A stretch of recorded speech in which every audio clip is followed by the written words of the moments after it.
السلام علیکم ګلنو اوریدونکو ورلیدونکو امید لرم چې ټول به روغ جوړو په نن ویډیو کې به زه تاسو ته ښایم چې موږ څرنګه کولی شو چې موږ د خپل موبایل سکرین ریکارډ چې کوم وکړو نو هغه ام بي سایز چې کله زیات وي یا په کیمرا باندې ویډیو وکړو نو موږ څنګه کولی شو چې موږ یې ام بي سایز کم کړو.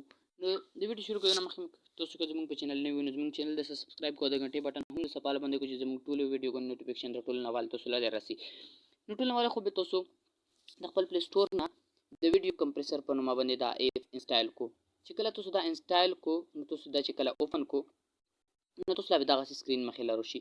تاسو چې کومه ویډیو کمپریس کوو نو تاسو په باندې کلیک وکړو. زه یو ویډیو کمپریس کوم تاسو له خایم نو زه دا یو ویډیو کمپریس کوم. دغه سایز یو کم 80 ام بي دی. نو تاسو چې خپل کو نو د ټولو نه اول تاسو لا کمپریس ویډیو لیدل شي.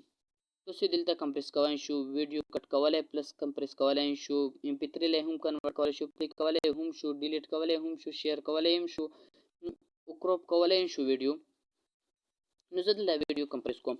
زه دا ویډیو په 480 پکسل کې تاسو چې تاسو سره انټرنیټ سایز خوي ام بي د سره وي نو تاسو په 480 پکسل کې خپل ویډیو کمپریس کوو. نو زه په دا کې کمپریس کوم. بیا 360 نه نن خو بالکل ما کمپریس کوو. نو زه په دا کې کمپریس کوم. تاسو ګورو چې دا ویډیو کمپریس کیږي لګیا دو. نو دغه طریقې سره تاسو خپل ویډیو کمپریس کولای شو. که تاسو دا نه نون دی ویډیو کمپریس کوو 360 نه نون دی که تاسو کوو نو بیا پکسل بالکل خرابېږي. که تاسو بیا په فیسبوک وغیرہ باندې شیر کو ویډیو نو ا ویډیو بیا صحیح نشي لیدا. تاسو په 480 کې پکسل کې اخکو نو 480 بیا خادو تاسو شیر کولای هم شو په فیسبوک وغیرہ باندې او تاسو ویډیو پکسل چې کوم دی اب نه خرابېږي. نو زه لګایم مولا ویډیو لګا دو کمپریس کیږي.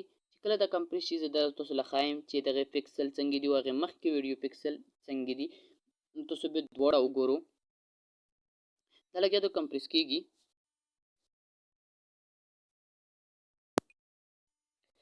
تاسو ولیدله چې دا ویډیو کمپریس شوله یو ایم بي پاتې رو نو تاسو دا ویډیو کتلی شو. که تاسو دا ویډیو وګورو نو په دا کې دوره فرق نه راغلی. د پکسل ډیر نری پګلوک شوي. تاسو څنګه کتلی شو چې موږ ویډیو پکسل پګلوک شوي دي یا نه. که تاسو په دا کې د لیکل وګورو نو تاسو له لیکلو نه واضحه پته لګي چې آیا مو ویډیو پکسل خراب شوی یا نه دی خراب شوی. نو تاسو که دا ویډیو کې لیکل وګورئ نو په لیکلو نه تاسو لږه غوندې پته لګي. نو زه تاسو له اوس مغریل ویډیو خایم چې کومه مو کمپریس کړله نو زه دا ویډیو تاسو له پلی کوم. نو دغه ویډیو په ویډیو کې بیا فرق ښکاري. نو تاسو که بیا دا نه کمه نون دی ویډیو کمپریس کوو نو بیا تاسو ویډیو پکسل بالکل خرابېږي. نو تاسو دا نه کمه ما کمپریس کوو. دغه طریقې سره تاسو خپل ویډیو کمپریس کولای شو او سایز یې وړوکی کولای شو. په ویډیو د خلک لیدلی نو موږ ویډیو سره لایک کو او موږ په چینل کې نوی نو زموږ چینل د سبسکرایب کو. ان شاء الله بیا به ملو چې په بله ویډیو کې د خدای په امان.